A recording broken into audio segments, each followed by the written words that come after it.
today's little adventure, we're going to be reading Goodnight's Little Sloth. Once upon a bedtime, there was a little sloth who lived in a big green forest. He liked to make life slowly. Little Sloth didn't move around much. He liked to sway gently in the warm forest breeze. He liked to munch slowly on tasty leaves. Whenever he was tired, he liked to take a nice long nap. But most of all, Little Sloth just liked to look around and see what he could see. All the animals were waiting silently for the forest's rarest orchid to open. "Come on, lazy bones," called the parrots. "You can't just wait here all day. Why don't you come chase butterflies with us?" But Little Sloth didn't want to go chasing anything. He just wanted to rest on his big branch and watch the world go by. And while he watched, can you guess what he saw?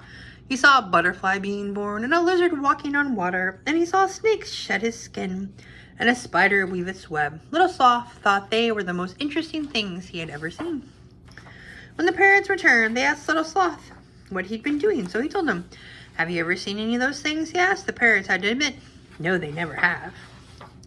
The parrots decided they wanted to see something wonderful too, so they set off on a beetle hunt. "Come on, Slowpoke," they chattered. "It's boring to hang around all day. Don't you want to see what's happening in the rest of the forest?" "Not really," answered Little Sloth. "I can see all sorts of wonders right here in my tree."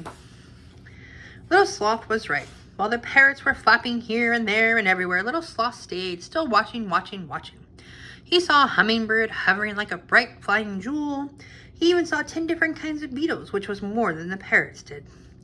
They were the most wondrous things Little Sloth had ever seen. When the parrots returned, they were tired from all their flying around, so they settled down for a nap. All was quiet and still. Little Sloth rested, but kept one eye open in case something interesting happened. And that's when he saw it. Slowly, the orchid opened up one of its petals. And then another. "Wake up, parrots," he called. But the parrots were fast asleep and wouldn't stir. And so Little Sloth, the slowest creature in the forest, was the only one to watch the most wonderful event of the year. "Oh dear," said the parrots when they finally woke up. "We missed it." "There's always next year," said Little Sloth, chewing slowly on a leaf.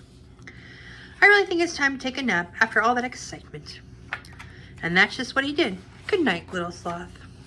The end.